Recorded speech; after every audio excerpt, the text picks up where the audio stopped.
Boa noite, irmãos. O Senhor é bom e as misericórdias dele se renovam cada dia, não é? Você acredita nisso?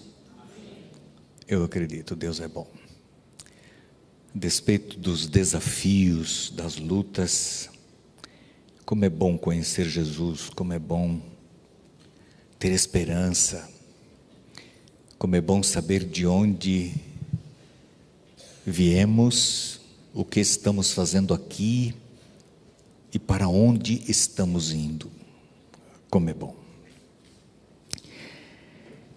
Quando nós cremos em Jesus, nós e qualquer pessoa, quando crê em Jesus, recebe dele, como nós recebemos, uma nova natureza, representada nessa ilustração por esse óleo que está aqui em cima.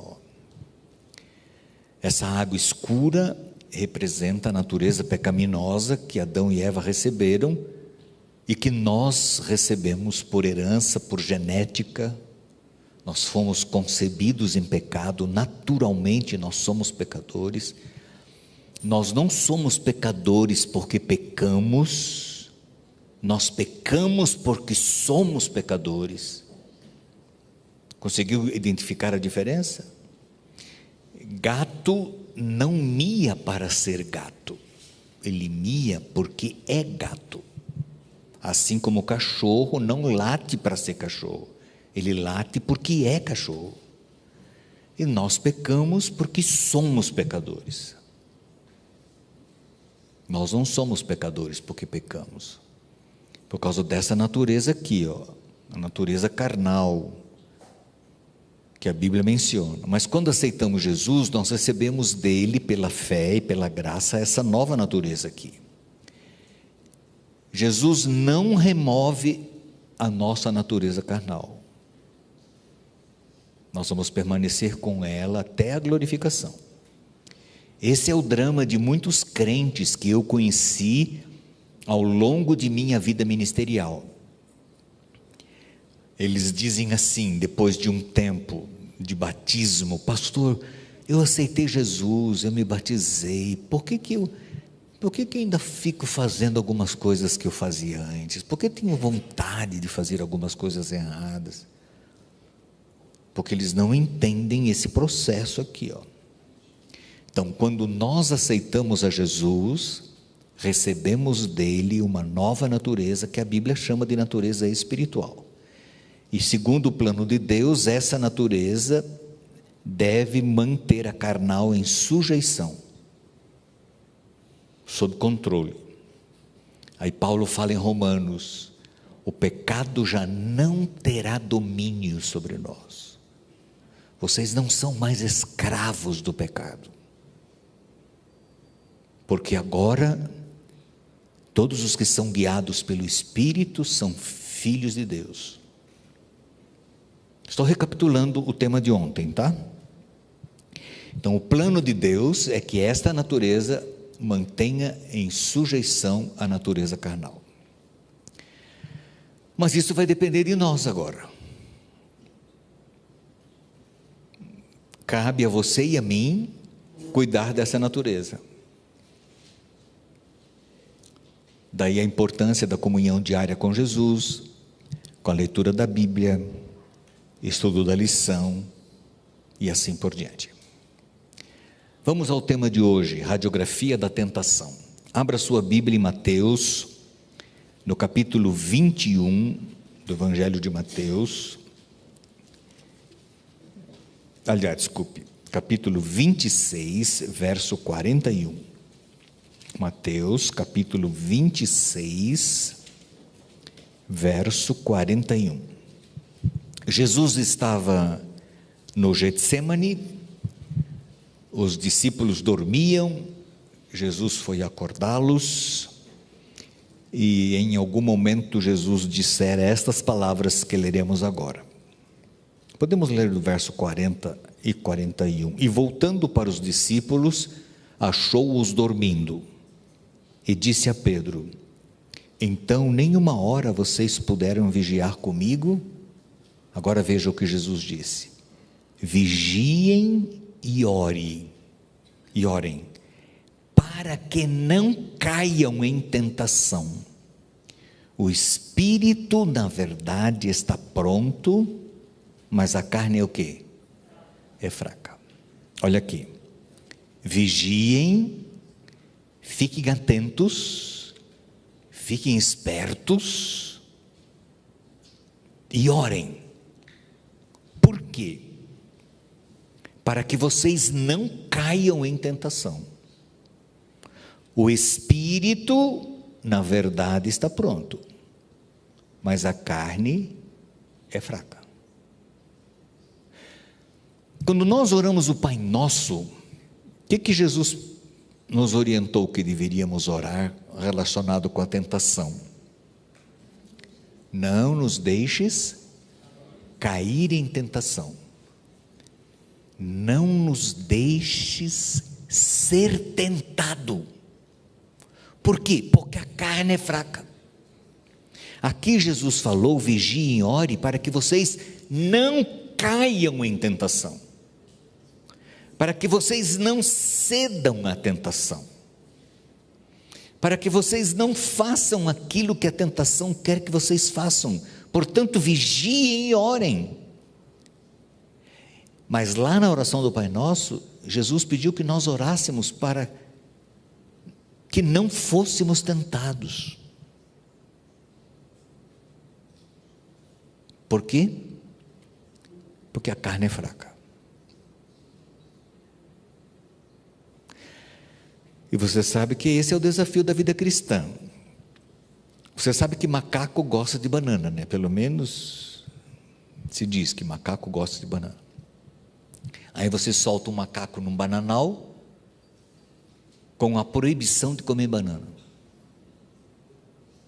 É uma ilustração, imagina. Esta é a nossa vida hoje aqui. Adão e Eva no Éden, só havia um lugar onde eles podiam ser tentados, só junto à árvore da ciência do bem e do mal. E nós hoje? A tentação está aqui, ó, na palma da nossa mão. Você sabe o que eu quero dizer? É complexo, não é uma coisa fácil. O que é tentação? É o ato de seduzir alguém à prática do mal, à queda. Em outras palavras, é a forçação de barra. Deus nos deu livre-arbítrio, capacidade de escolha, de decisão. O tentador, ele precisa nos seduzir para que façamos aquilo que ele quer. Às vezes, ele não precisa se esforçar muito. Há casos que nem tentar ele precisa. A própria pessoa já se tenta, ou ela já vai. Mas em princípio, a gente precisa ser tentado. Vamos dar uma olhadinha aqui em Mateus, no capítulo 4, ali no contexto da tentação de Jesus, lá no Monte da Tentação. Capítulo 4 do Evangelho de Mateus, veja o verso 3. Então o tentador, aproximando-se de Jesus, disse: se você é o Filho de Deus, mande que essas pedras se transformem em pães. O tentador. Agora veja o verso 11. Quem é e quem foi esse tentador? Com isto o diabo deixou Jesus, e eis que vieram anjos e o serviram. Então quem é o tentador? Quem nos tenta? É o diabo. Com que objetivo? Para nos afastar de Deus. As vossas iniquidades separam, as nossas iniquidades, melhor dizendo, né? Nos separam de Deus. Isaías 59, verso 2. A palavra iniquidade, ela significa contra a lei. Contra a lei. ou transgressão da lei, hanomian em grego. Pecado é transgressão da lei. Lei é a expressão da vontade de Deus. Então o que o tentador faz, o diabo faz? Ele nos tenta a praticarmos e a fazermos aquilo que é contrário à vontade de Deus.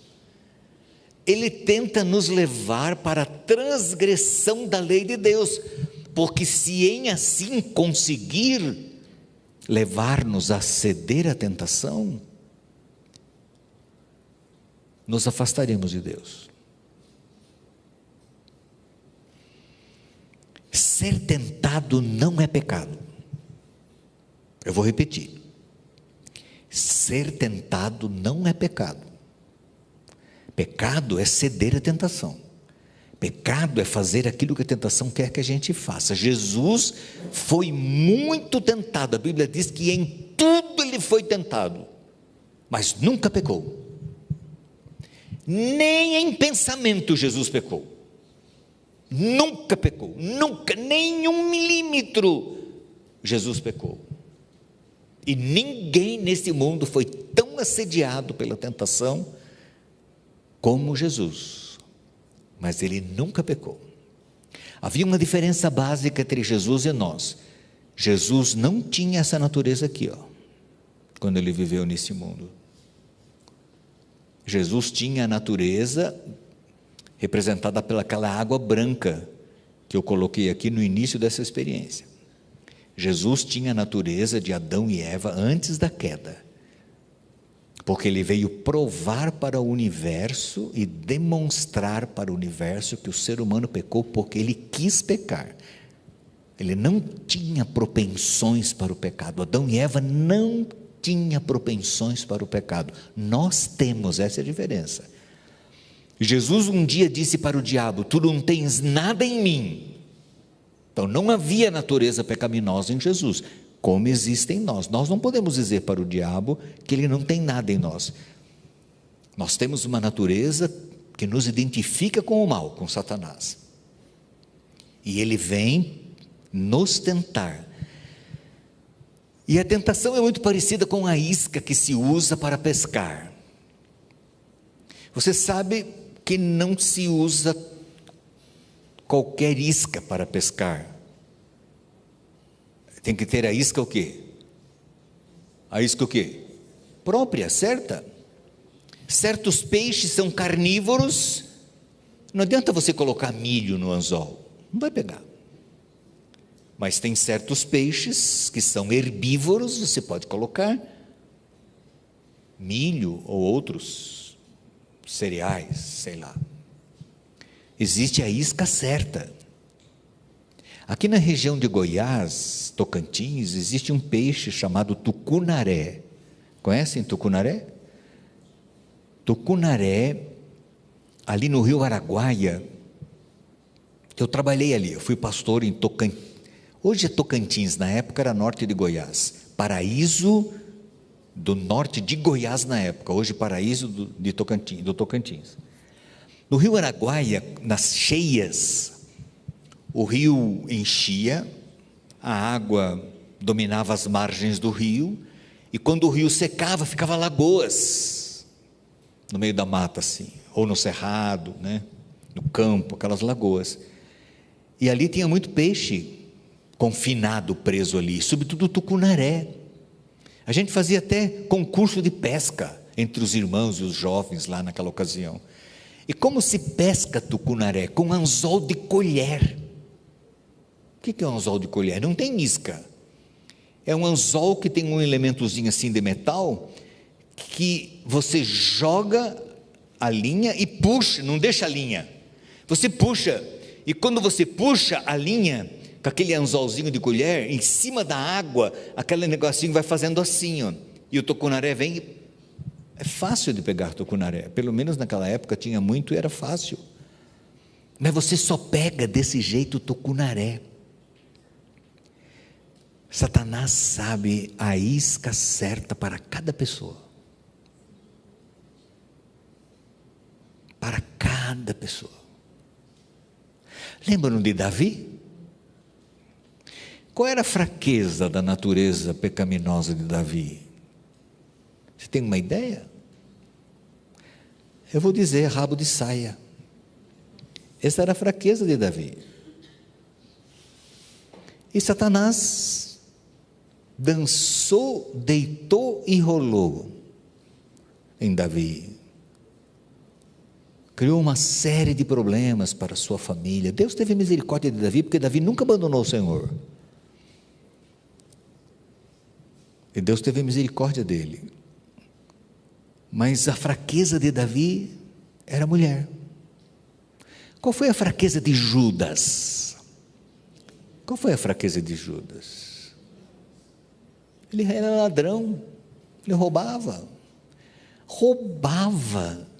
da sacola dos discípulos, era migalhas, era ofertinha que eles recebiam, ele roubava, ele era cleptomaníaco. Eu fui pastor de uma mulher, em um lugar aí, muito longe daqui, que ela tinha dificuldades. Ela ia numa festa, podia abrir a bolsa dela no final da festa. Tinha garfo, tinha colher, tinha, sei lá, bibelô. E era uma luta. Ela falava para mim: pastor, eu não sei, pastor, tenha misericórdia. Eu não consigo. Ela tinha uma compulsão para mexer nas coisas dos outros. Acho que o diabo não precisava nem tentar, porque era uma luta. Então Satanás conhece a mim, ele conhece você, ele sabe a nossa fraqueza, e ele vai dar a isca, vai colocar a isca certa, porque tem algumas coisas, porque Satanás já pensa assim: não, aquele ali, não vai dar certo, não funciona com ele tem que ser isso aqui. A nossa natureza carnal, ela é hereditária, ela tem toda a carga genética. Sabe o que diz no segundo mandamento?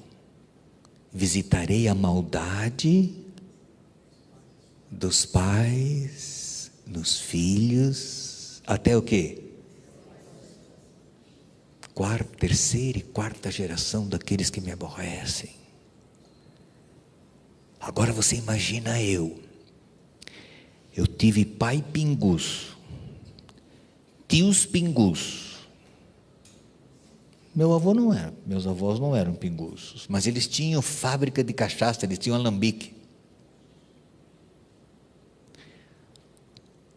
Eu fui gerado na cachaça. Sabe o que é isso? Você fica olhando para mim, mas você não entende.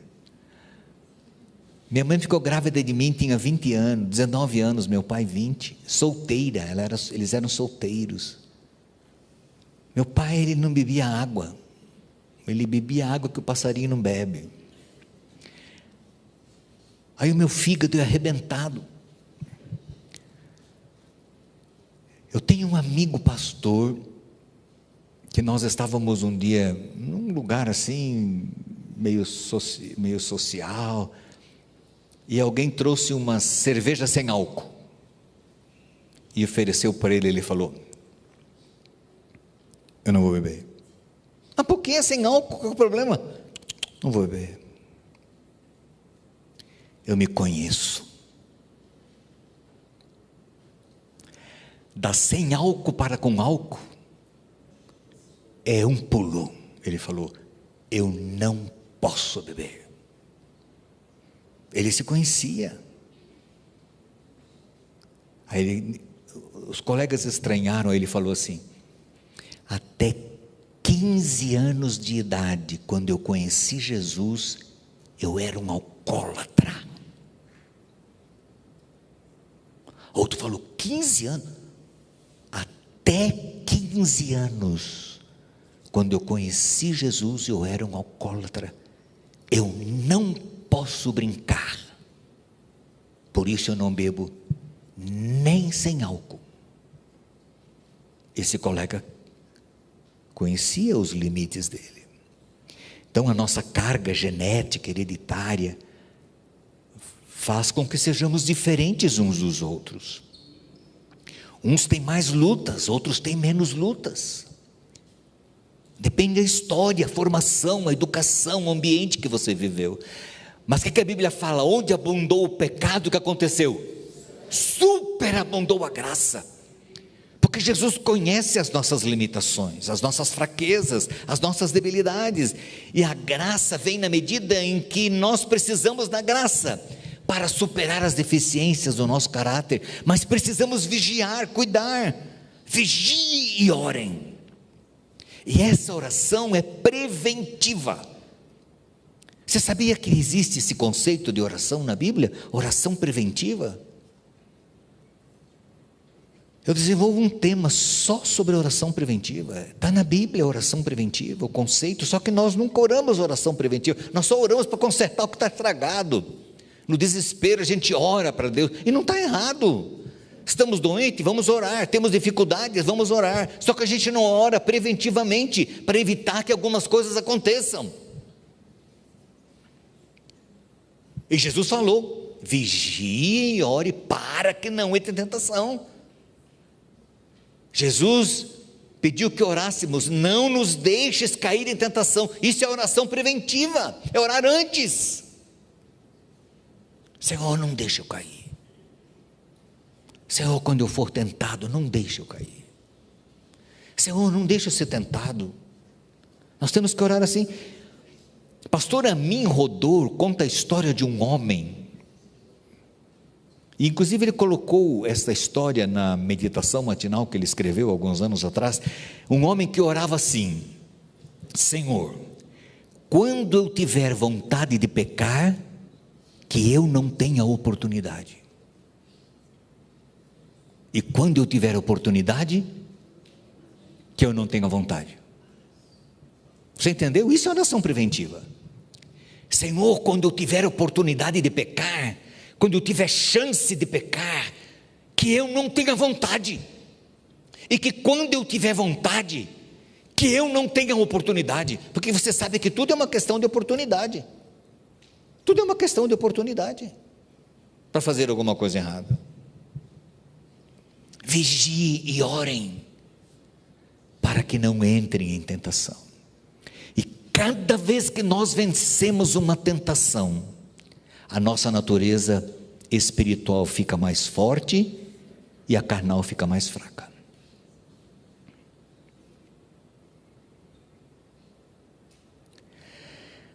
Abra sua Bíblia em Tiago, no capítulo 1. Aqui tem uma coisa interessante. Em Tiago, capítulo 1. Lá no fim da Bíblia. Hebreus, Tiago, Pedro. Tiago, capítulo 1. Olha o que a Bíblia diz aqui. Vamos ler a partir do verso 13. Ninguém ao ser tentado diga: sou tentado por Deus. Porque Deus não pode ser tentado pelo mal e Ele a ninguém tenta. Então Deus não tenta ninguém. Primeira coisa que está escrito aqui: tentação não vem de Deus. Não é de Deus a tentação.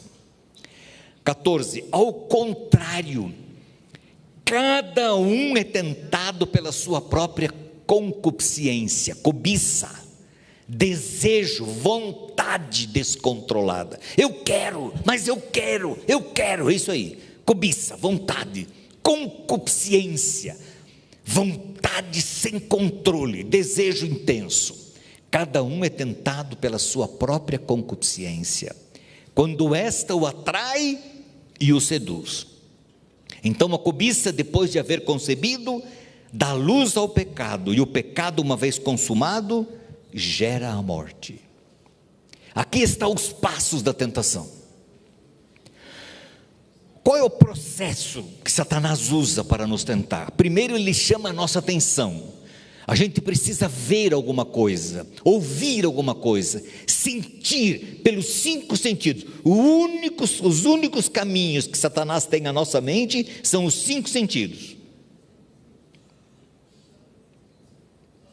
paladar, olfato, tato, audição e visão. Esses são os caminhos de acesso à nossa mente. Então Satanás chama a nossa atenção. A gente ouve algo, a gente vê algo, a gente sente algo, pega em algo, chama a nossa atenção. O passo seguinte, que é muito sutil, isso é uma forma didática de sistematizar os passos da tentação, a gente começa a considerar. Aí vem o desejo, a vontade de fazer aquilo que a tentação quer que a gente faça. Aí eu decido, até a decisão eu não pequei. No momento que eu decido, se eu decido não, a tentação desaparece. E eu não pequei, mesmo tendo desejo, mesmo tendo vontade, mesmo tendo sido atraído. Mas se eu digo sim, mesmo que eu não tenha ainda consumado a prática do pecado, eu já estou pecando. Eu vou ilustrar. Vou fazer 2 ilustrações. Um homem cristão, vou chamá-lo de adventista do 7º dia, batizado, crismado na igreja, fiel, zeloso, de boas obras, casado, bem casado. Está andando na rua, não está pensando em nada. De repente ele vê uma mulher sedutora,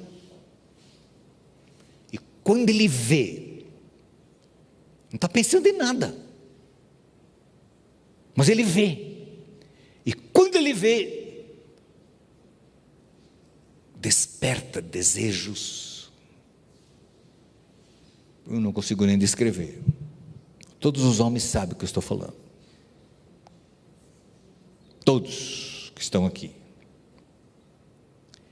Aí ele pensa assim, não, eu não posso, eu sou cristão, eu sou servo de Deus, sou casado, tenho minha mulher, tenho um filho, não, sai daqui. Ele vira para o lado, ele sai, vai embora. Pecou? Não.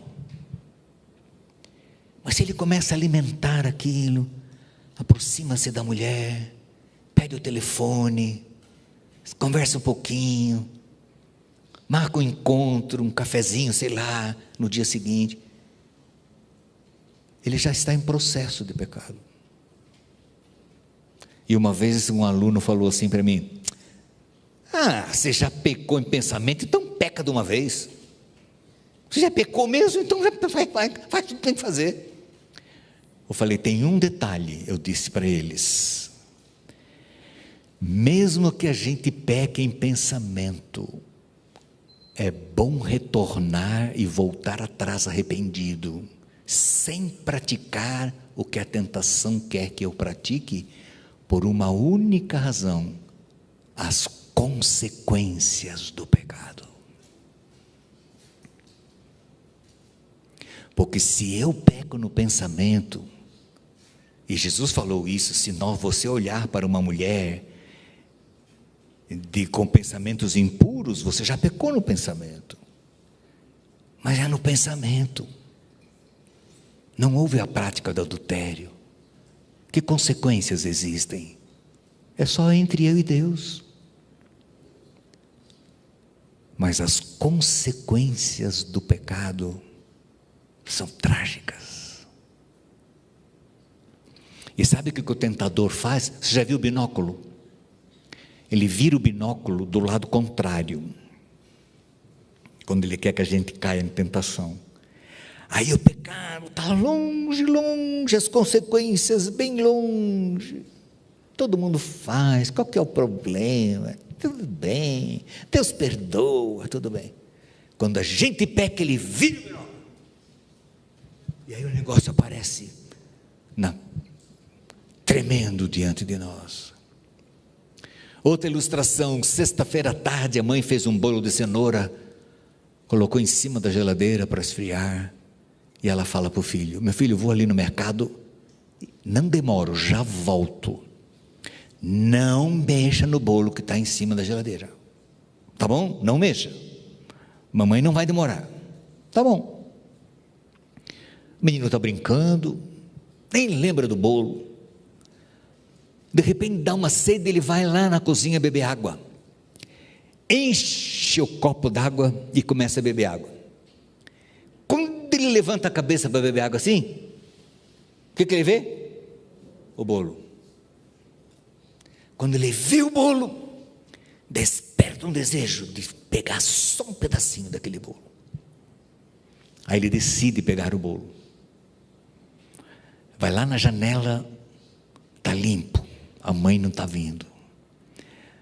Só que é alto, ele pega uma cadeira, ele sobe, ele desce. Ele ainda não comeu do bolo, mas ele já está em processo da desobediência. É uma ilustração para fazer a gente entender. Nós temos uma natureza carnal que gosta do pecado, gosta do mal, gosta do que não presta. Mas quando aceitamos Jesus, Ele deu uma nova natureza para nós. E essa nova natureza muda os nossos gostos, as nossas preferências. Muda. E à medida que nos aproximamos de Deus e nos mantemos pertinho de Deus, Deus vai mudando o nosso caráter e os nossos gostos cada vez mais. Porém o diabo está aí, a tentação está aí, e Jesus foi muito tentado, muito. E lá no monte da tentação, a maior tentação de Jesus foi, o diabo mostrou para Jesus todos os reinos deste mundo, a glória de todos os reinos desse mundo, e disse para ele: não é isso que você quer? Você não veio para recuperar os reinos do mundo? Eu dou para você, eles são meus. Eu dou para você, me adore, só me adore, e eu te dou. Aparentemente seria tão fácil, só adorar, só se ajoelhar. Mas Jesus disse: não é dessa forma que eu quero. Você já parou para pensar que todas as tentações do diabo é em cima daquilo que nós já temos, que Deus já nos deu? Pensa no Adão e Eva no Éden. Eles tinham tudo. Eles podiam comer de qualquer fruta, o diabo veio e ofereceu. Aí tem um homem casado, cristão, ele tem a esposa, ou vice-versa, a mulher casada, tem o seu marido, tem seus filhos. Vem o diabo, oferece uma outra pessoa, como se fosse a rainha da cocada preta. E tem gente que acha que a grama do vizinho é mais verdinha, ou que a galinha do vizinho põe ovo mais amarelinho, na ilusão. E eu estou careca de ouvir histórias e histórias de pessoas que cederam à tentação e disseram para mim: que ilusão, pastor, que canoa furada que eu entrei, porque todo mundo é igual, só muda de endereço. É assim, o diabo faz assim. O diabo faz assim. A ilusão, ele cega. Aliás, falando em ilusão, eu tenho um sermão onde eu analiso hipnose. Não vou falar dele, mas eu fiz um estudo uma vez sobre hipnose. A senhora White diz que Eva foi hipnotizada pela serpente no Éden, por isso ela caiu. O diabo começou a conversar com ela e começou a seduzir a Eva, e ela foi hipnotizada, encantada, seduzida. Aí sabe o que a senhora White diz? Que o diabo tentou fazer a mesma coisa com Jesus no monte da tentação, mas ele não conseguiu fazer. Sabe por quê? Porque Jesus citou a Bíblia. Está escrito. Você percebe que Jesus não conversou com Satanás como Eva conversou? Você percebe? Está escrito, não tem conversa, está escrito. Não só de pão viverá o homem, mas de toda palavra que procede da boca de Deus. E sempre Jesus citou a Bíblia. As pessoas me dizem como pastor: pastor, eu não sei onde eu estava com a cabeça quando eu pequei. Eu não sei, pastor, eu não sei. Jovens, por exemplo, falam assim: a gente estava só namorando, de repente aconteceu. Eles falam assim: aconteceu, pastor, eu não sei explicar. As pessoas dizem para mim: eu não sei explicar. Eu não sei explicar, pastor. Por quê? Porque a pessoa se coloca no terreno encantado do diabo, de Satanás, e Satanás seduz, ilude, embota as percepções, a mente, a pessoa fica como que hipnotizada, e o diabo dá ordens à distância. Uma vez um homem falou para mim em Curitiba: pastor, é como se o diabo tivesse o controle remoto da minha mente, ele aperta o botão e eu executo o que ele quer. Eu nem consigo imaginar. Eu vou contar uma história de um homem que eu conheci, e agora, a questão de uns 2 meses, eu estava em Santa Catarina, num evento de educação, e a filha deste casal me procurou. Ela disse assim: o senhor não lembra de mim, o senhor não sabe quem eu sou, mas eu sei quem é você. Você salvou os meus pais. Falei: eu? E ela começou a contar a história. O senhor lembra? E aí eu lembrei. Um homem adventista, com filhos da faixa de 20 anos, 18, 20, 21 anos, trabalhava numa repartição pública, e ele tinha uma colega de trabalho, que tinha sido casada 4 vezes e estava sem marido, tipo a samaritana. Conhece a história da samaritana? Você já teve 5 maridos, e o que você tem agora não é teu. Jesus falou para ela. E essa mulher começou a dar em cima desse homem. E o pior é que ele gostou desse, sabe, desse flerte, desse cortejo, né? Um homem de meia idade, sendo cortejada por uma mulher assim, ele começou a gostar, só que ele começou a se assustar com aquilo. Sabe o que ele fez? Ele chegou para a mulher e falou assim: meu bem, senta aqui, eu quero conversar com você. Lá na repartição onde eu trabalho, tem uma colega de trabalho, ela está dando em cima de mim, e o pior é que eu estou gostando, mas eu não quero. Eu quero a sua ajuda, me ajuda porque eu não quero cair em tentação. Me ajuda a não cair em tentação. Me fascina essa história, sabe por quê? Ô mulher cabeça, essa mulher. Se essa mulher dele fosse barraqueira, você acha que ela ia falar com ele? Ele ia falar com ela? Não, porque se a mulher fosse barraqueira, a mulher ia dizer: essa está dando em cima de você, porque você está dando corda para ela, você está dando... Ele não ia falar. Mas a mulher centrada, aí ela falou assim, nunca me esqueço, ela falou assim: como eu posso te ajudar?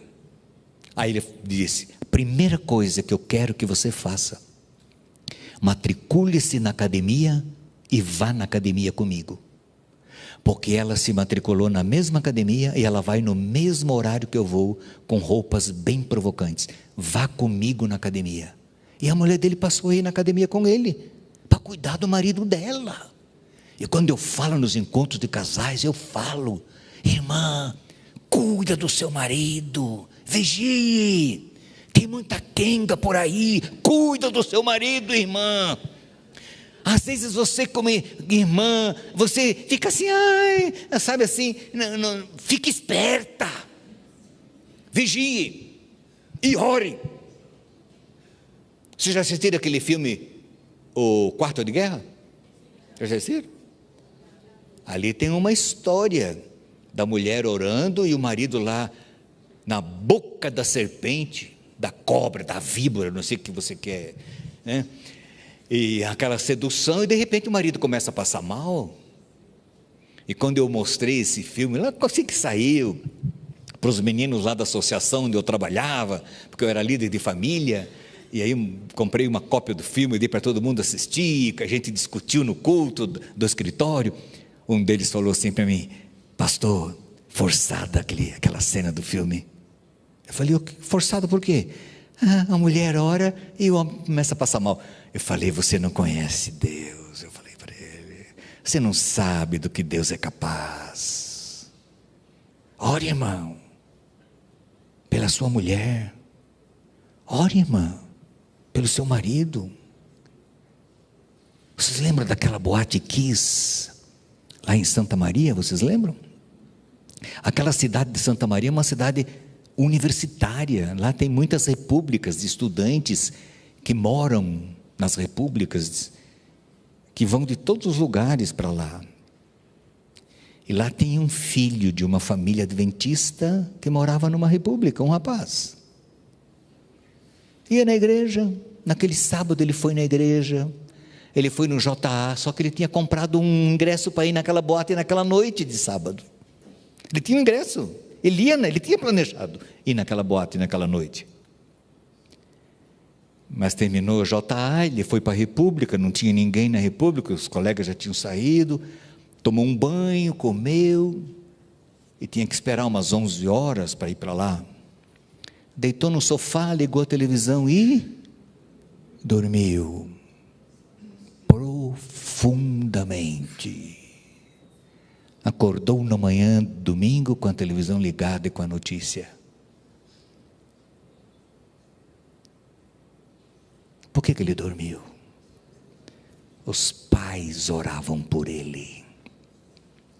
Senhor, se porventura nosso filho tomar alguma decisão errada, proteja nosso filho, guarda nosso filho, coloque obstáculos no caminho dele. E essa mulher ajudou o marido, e ela cuidou do marido, ela investiu no marido. Os amigos passaram a orar para Deus libertar esse homem. Irmãos, o negócio ali era pesado. Era pesado. Ali era magia negra que estava rolando. 1 ano para aquele homem ser libertado. 1 ano. Mas ele foi. Ele não cedeu à tentação, embora tivesse vontade de fazê-lo, porque recebeu o apoio da mulher, dos filhos e dos amigos cristãos. E 1 ano depois eu fui convidado a retornar naquela igreja em Curitiba, e nós fizemos um culto de ação de graças, um culto íntimo para os amigos que sabiam da história, louvando a Deus pela libertação daquele homem. Eu perguntei para aquela moça: e seus pais hoje? São aposentados, pastor, vivem muito bem, moram em tal lugar no Paraná. E nós somos muito gratos por Deus ter usado o Senhor para nos ajudar naquele processo. Não nos deixes cair em tentação. Vigiem e orem, irmãos, porque o espírito na verdade está pronto, mas a carne é fraca. Por que José não caiu? Por que José não caiu? Porque ele fugiu, e não foi uma vez só. A gente lê na Bíblia tem a impressão que foi uma vez só. Aquela mulher insistia com ele, mas no dia em que ele foi agarrado por ela, ele fugiu. Fugiu. Às vezes eu fico pensando comigo, se José não tivesse fugido, qual teria sido a história dele?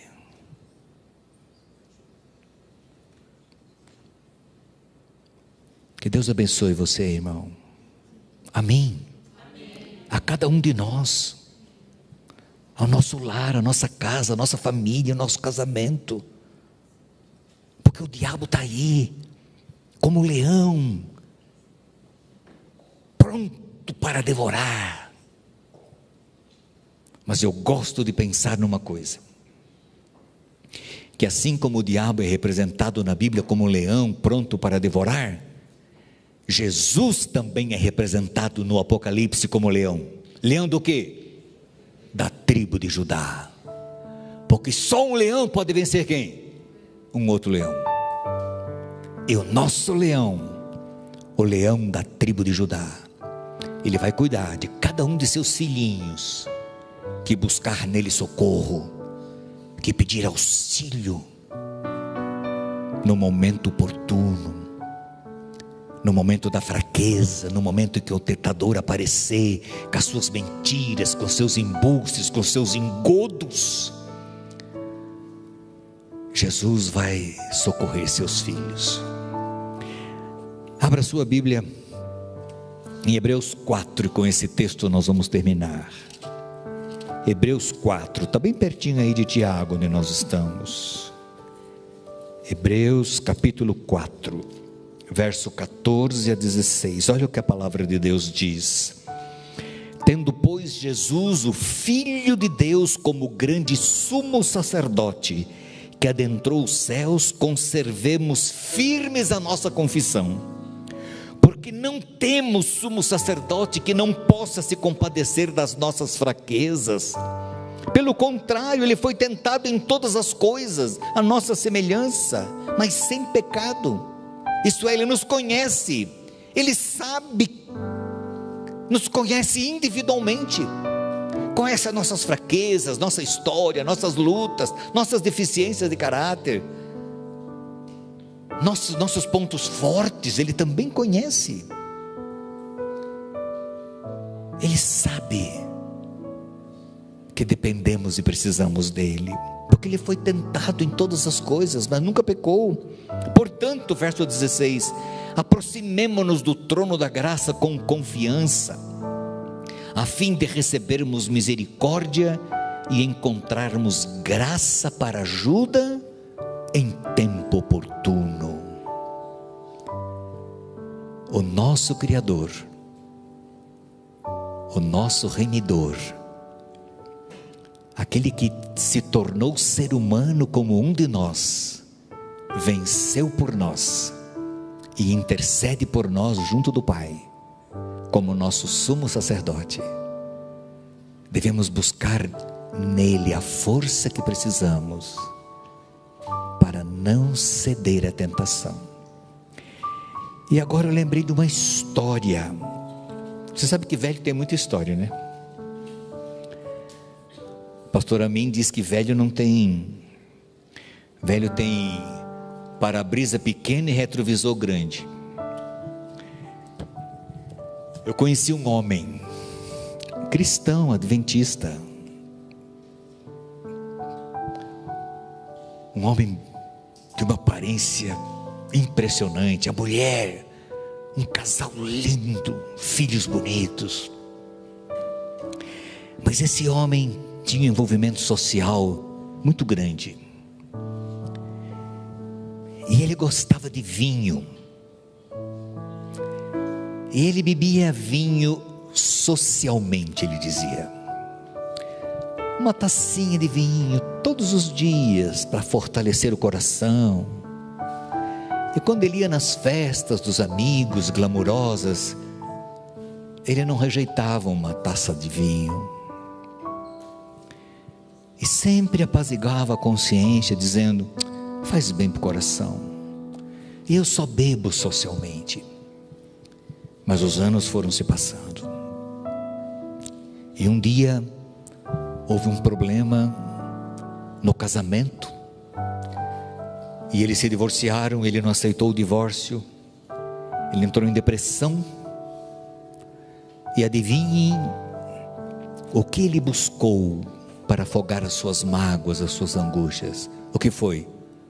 O álcool. Aquele homem, que eu tenho dificuldade de descrever como eu o conheci, vivia caído na sarjeta de uma pequena cidade do interior do Espírito Santo, bêbado, sozinho, bêbado. A Bíblia diz assim: não olhes para o vinho quando se mostra atraente, vermelho no copo, porque ele vai picar como uma cobra. Esses dias eu fui num lugar e fui visitar um cemitério naquele lugar.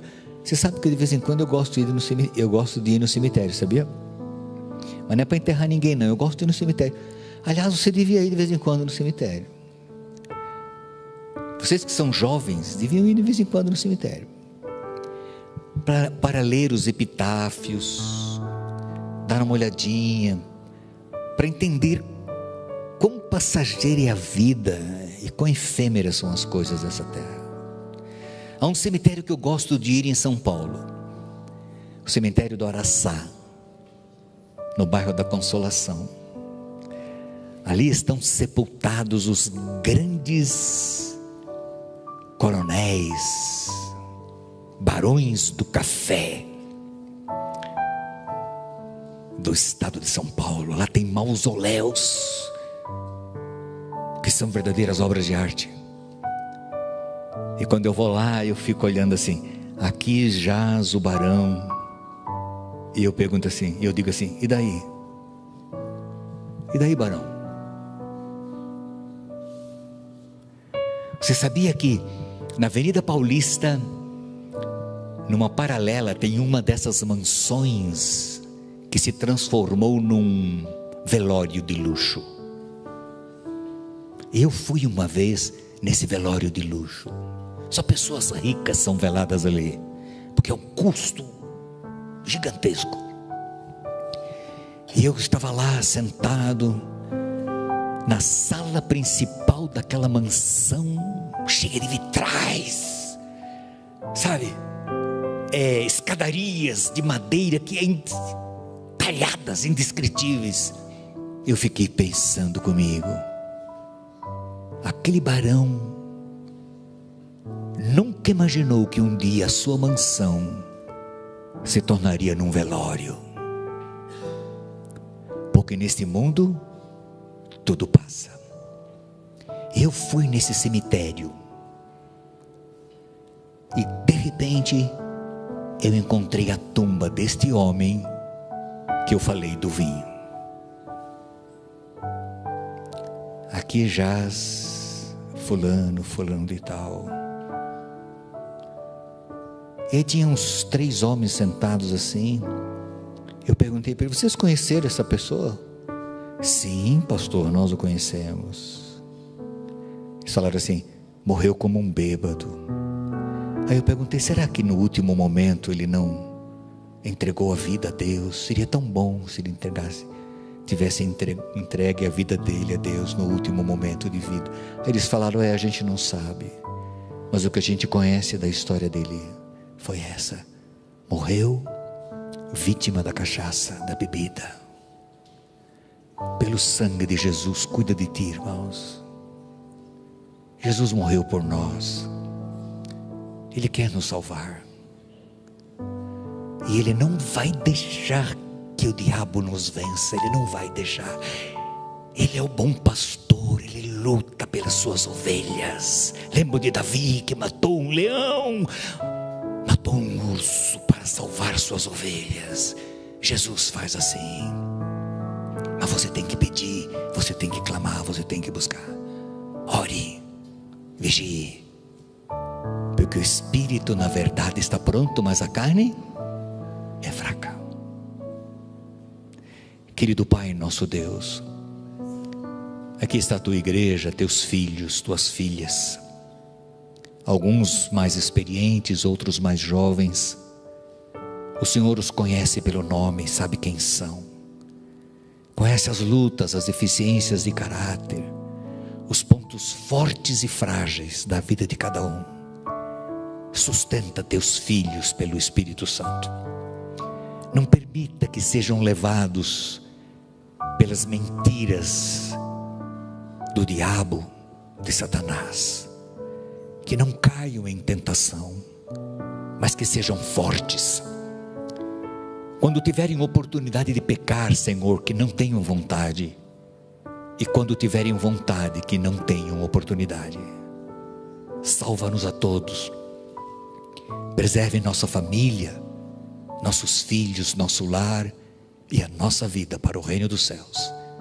Em nome de Jesus, amém. Quando eu for então chamado, vamos cantar?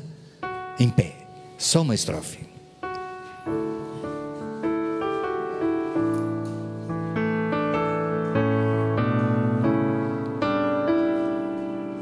Quando Cristo sua trombeta lá no céu mandar tocar, e um dia poderoso em luz romper, meus remidos triunfantes, meu Jesus se apresentar, e chamado então eu for, sim, lá estarei. Quando for então chamado, quando for então chamado, quando for então chamado, aprovado hei de estar perante o Rei. Em nome de Jesus, quando o Senhor nos chamar, nós iremos ouvir tua voz e iremos para o céu morar com o Senhor por toda a eternidade. Guarda isso em nosso coração, mantenha nosso nome escrito no livro da vida e nos sustenta com tua graça, com teu poder e com o Espírito Santo. Dá-nos a todos uma boa noite, um bom repouso, um bom descanso e um dia feliz de trabalho amanhã, em nome de Jesus, amém.